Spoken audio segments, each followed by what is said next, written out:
As a lot of people have already asked me, where is your Avengers analysis? Well, I will answer that for you. But first, we do a little bit of recap. We're going to talk about Avengers 2012. We're going to talk about Age of Ultron, a little bit about Civil War, and then I'm going to give my breakdown of the Affinity War, or to put it in the words of Napoleon Dynamite, Affinity. I already have affinity of those. Just go to my flipping website. You recall I did an analysis of Captain America 2 Winter Soldier, and I did that film because it was so revelatory in terms of what the actual plan is in terms of setting up AI, technocratic smart grids, and control cities. Now, in this film, you have references to things like Operation Paperclip, which was the real plan to bring Nazi scientists over.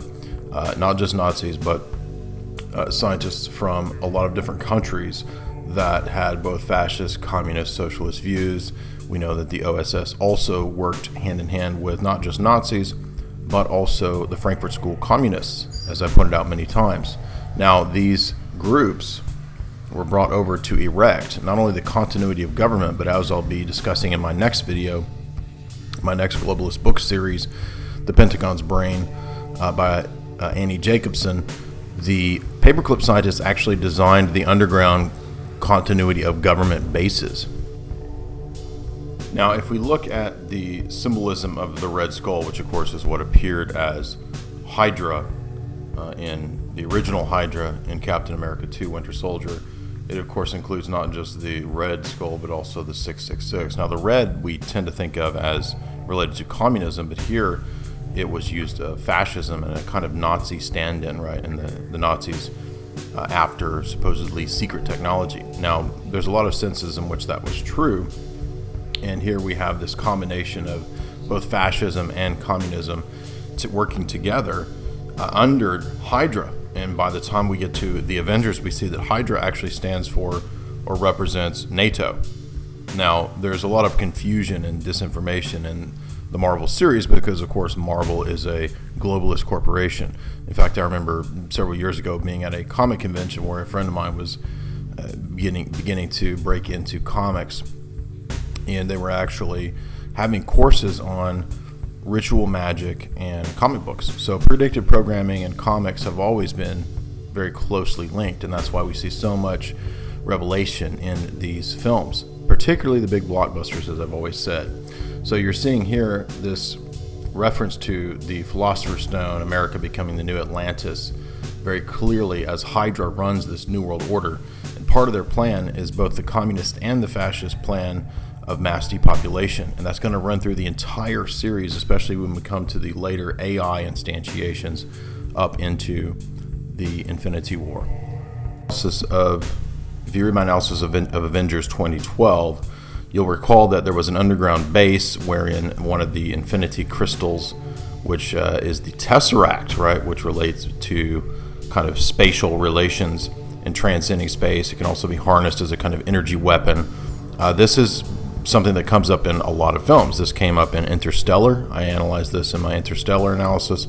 It's the idea of the hypercube there. Here, the Tesseract is, again, this weapon.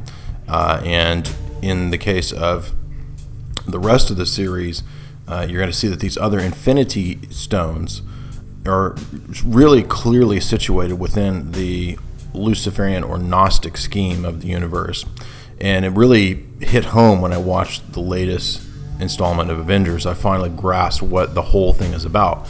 So I would recommend reading my analyses, but also going and checking out my analysis, my essay on Doctor Strange, because all of the Marvel recent films kind of all tie together leading up to this Infinity War and the plan of Thanos in terms of mass depopulation. But what he has to do is regather all of these Infinity Stones, which actually represent kind of shards of the original one, or the original monad, which through a kind of Gnostic demiurge fall was split into this, through the Big Bang, into all these different shards, and then to reassemble them is what supposedly gives one a kind of deified power over the universe. But I think this is actually what is being sought in the real world through transhumanism, AI, and so forth. And that's why this series has so many references to these things. If you recall, Tesla actually proclaimed the importance of the ether, right, or tapping into this higher dimensional physics as central to understanding how electromagnetic forces work. He proclaimed this in a 1937 Columbia lecture, where he says all attempts to explain the universe without understanding the ether end up basically failing. And in fact, if you go to Navy.mil, you'll find papers that I've sourced where they talk about plasma and using HAARP to do plasma experiments in the atmosphere. Now, all of this suggests that there is a kind of hidden, deeper physics that the establishment works under.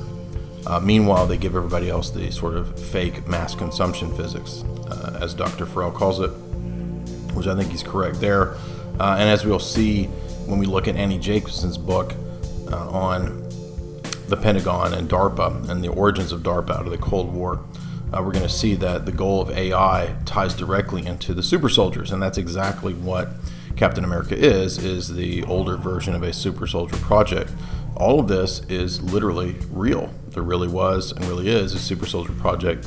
That's actually what I just spoke on in the UK at AV9, Alternative U9, in terms of Hollywood transhumanism. So it was great timing because the Affinity War has just come out right while I gave my lecture.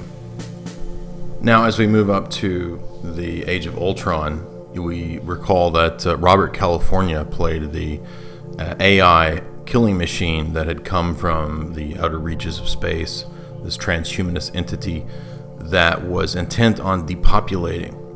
And I think he managed to basically destroy a city by removing the entire city from the earth, somewhere in Croatia or somewhere, I forget. But the idea was basically just transhumanism. And if you recall, the Vision, played by Paul Bettany, played a central role in being kind of the counterforce, the good transhumanist to the evil transhumanist entity from space.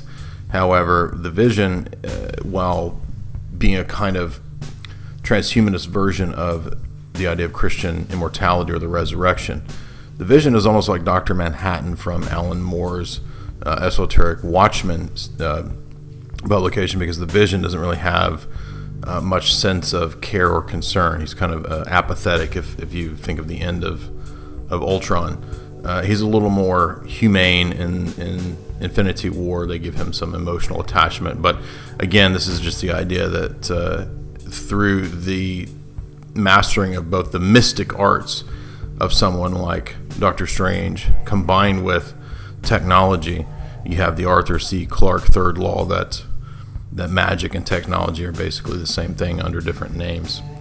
But Age of Ultron was curious because we started to see the reintroduction of the esoteric with the character of the witch, and then by Doctor Strange coming out after that, being completely about the occult and esoteric and the mystic arts of Benedict Cumberbatch, as he calls them, the mystic arts. That is what is required to master all of these different shards. And it's this that finally gave me the clue. Once I saw Guardians of the Galaxy 1 and 2 and the Gnostic cosmology that's revealed in Guardians of the Galaxy, and then when I saw Doctor Strange, the mythos all became clear. And then it finally coalesced into the Infinity War, and it all begins to make sense as to how this is revelation of the method. Now, as I said, in Guardians of the Galaxy, if you remember Kurt Russell, who is one of the immortals, one of the gods, in a way, he is sort of the Nephilim who fathered children among humanity, and this is how the gods begin to relate to humans. In fact, Titans come up in the Infinity War, and so we have basically ancient mythology combines with modern storytelling to replace the old gods with the comic book heroes. So the comic book heroes basically just function in the place of the ancient Greek gods. Kurt Russell plays the father of the Chris Pratt character Star-Lord, right, in Guardians of the Galaxy, who's half human, half immortal, just like Thor and others. And so this really ties in, I think, interestingly, with Genesis 6. If you haven't heard my talk on that, go listen to a couple weeks ago. I did about a 3-hour talk on my take of Genesis 6 and the Nephilim. And that's really what we have here, is this idea of these fallen gods fathering heroes and so forth amongst the human population, which is all described in Genesis 6. Now, interestingly, when Kurt Russell arrives, he arrives in a giant egg. And I think if it's even hinted at, that this is a reference to the cosmic egg, right? And if you remember Guardians of the Galaxy 2, he takes Star-Lord back to his planet, and he wants to let Star-Lord inherit the planet and so forth. But he is this angry, vengeful, arrogant, lustful, demiurge deity, right? This is the Gnostic conception of how they see God, or the so-called God of the Old Testament, which is really not a different God. But that's how it's conceived of in that worldview. And this is why the universe is a chaotic mess of fragmented shards of Sephiroth, or Kabbalistic ideas of the divine spark kind of being divided amongst these different aspects of reality. This is why each one of the stones corresponds to some aspect of reality: time, space, right, future, past, that energy. These different aspects of what makes up reality is the classical cosmology that is sometimes outlined in the sort of Kabbalistic diagrams, or the tree of life. So in the Kabbalistic conception, the manifestation of reality in all of its forms, right? Time, space, past, present, physicality, form, etc., energy, it all manifests according to these different realms or worlds on the Kabbalistic diagram in this view. Now, this is also, interestingly, very similar to Platonism. Platonism also has similar ideas. Aristotle has the categories of being, of ontology. And you have the same idea in ancient Egyptian thought as well, like Mayat and Nuit, right? They represent different aspects of reality, nature, and so forth. Extension in time and space, etc. And that's roughly the same idea as what's going on here. And isn't it interesting that you have a kind of decad, right? The Heliopolis, or the decad, the Ennead, and so forth.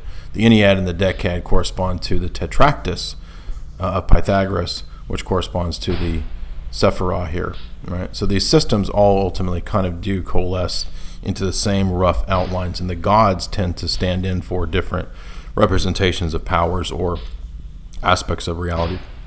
This is why Doctor Strange, for example, has control of sort of future past, right? His Infinity Stone can allow him to speed up and go back and alter different iterations of time and causality and contingency.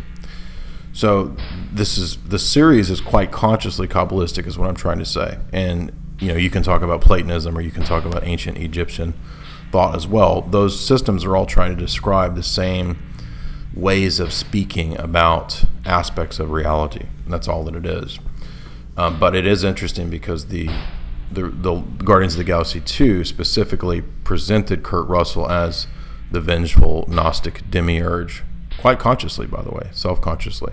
And of course, he's defeated by the heroes. Spoil the story here, because in the Infinity War, you have essentially the manifestation of death in the character of Thanos. And Thanos is very close to the term Thanatos. And Thanatos, of course, as I pointed out in my Arthur Kessler talk on The Ghost in the Machine, he pays significant homage to Thanatos, or death. So I think Thanos represents death. He represents judgment. He represents chaos. And his goal, of course, is to bring so-called balance. Now, this is something that comes up in a lot of these films. Think back to Star Wars, right? Darth Vader wants to bring balance. And that's because the idea here, again, is a sort of Gnostic Luciferian concept that evil and good are just flip sides of the same coin. If you're a bad guy, then you think of yourself as good and the good guys as bad. If you're a good guy, you think of yourself as good and the bad guys as bad. And this is just the classic Freemasonic Luciferian Gnostic scheme. And again, you can even go back to Plato, where good and evil are relativized. There's not good and evil, there's just being and lesser being. So it's not about a moral universe, it's about a universe where you have greater or lesser power on the chain of being. And thus, the acquisition of these infinity stones is a greater and greater mastering of the limitations of time, space, energy, etc., etc. So it's about apotheosis, just like Doctor Strange was about apotheosis. And the idea here is that apotheosis comes through sacrifice. In fact, in the film, spoiler alert, Thanos sacrifices his daughter. So human sacrifice is necessary, by the way, at a place where there's two giant obelisks or pillars. So there's like the Twin Towers. The giant human sacrifice is necessary at the Twin Towers in this film for the achieving of one of the central Infinity Stones towards the end of the film. And I think that is significant because we're being told that the real religion of the global elite is not scientism, strictly speaking, and it's not occultism, strictly speaking. It's both of these kind of together. They're all viewed as the same. There's only one esoteric scientism that is occultism or transhumanism. Thus, basically, to sum up, the one was fragmented at some point in the past. This is referenced in the film. The secrets to regaining access to this primal unity, which will unite all power together in some central person, entity, or monad, is a kind of labyrinth or quest that one engages upon through the mystic arts and the sciences in order to attain victory over spatial temporal relations. If you saw my analysis or read my analysis of 2001: A Space Odyssey, that's exactly what I said. It was an alchemical spatial odyssey to transcend space and time and achieve apotheosis. That's essentially what we have in this presentation as well. It's a gnostic Luciferian concept where it's not about good and evil, right and wrong. It's about power and weakness and ascending the chain of being, and through putting all the right codes into the power glove, you can attain godhood. That's at least Thanos's power, right? Or his attempt is to regain these divine sparks and shards that have been shattered through the universe back into himself, thereby making himself God. That, of course, is ludicrous as a philosophy, but really is the philosophy of the elite, because ultimately there's no other opposition or no other position, right? If you're not a theist, then you are an apotheist, I guess you could say. You believe that man will be God, right? So there's basically two different options here, and all the other positions that are not orthodox end up in this view. And I think we see that very clearly with this Marvel series, which is consciously based on Gnosticism and Kabbalism, and presents the idea that man, through the attainment of power and will somehow supposedly attain to godhood. I don't think that's possible, but that's ultimately the mythology of comic books, right? The Superman, the Ubermensch. However, there's a curious turn in this where Thanos is the bad guy who depopulates 50% of the universe. So why is it the bad guy that's doing this? Well, again, I think that in this worldview, in the worldview of the elites, there's not good and evil, right and wrong. There's just two sides of the same coin. So Thanos isn't really a bad guy from the elite perspective. He's just a necessary force, just like death is viewed as a necessary force. And if you want to see that more in depth, listen to my interview with Tim Kelly about Kessler and H.G. Wells, or go listen to my talk on Arthur Kessler's Ghost in the Machine, where he says that death is a necessary force, a necessary corollary to life. If you like this, check out jaysanalysis.com. Subscribe to my site for $4.95 a month or for $60 a year. You can also purchase my book, Esoteric Hollywood, Sex, Cults, and Symbols, in film, signed copies at Jay's Analysis at the tabs. You can also watch my show, Hollywood Decoded, at Gaia TV. And look for Esoteric Hollywood 2. You can also donate or subscribe to supporting my work on my Patreon page, which is linked below. And also follow me on my social media.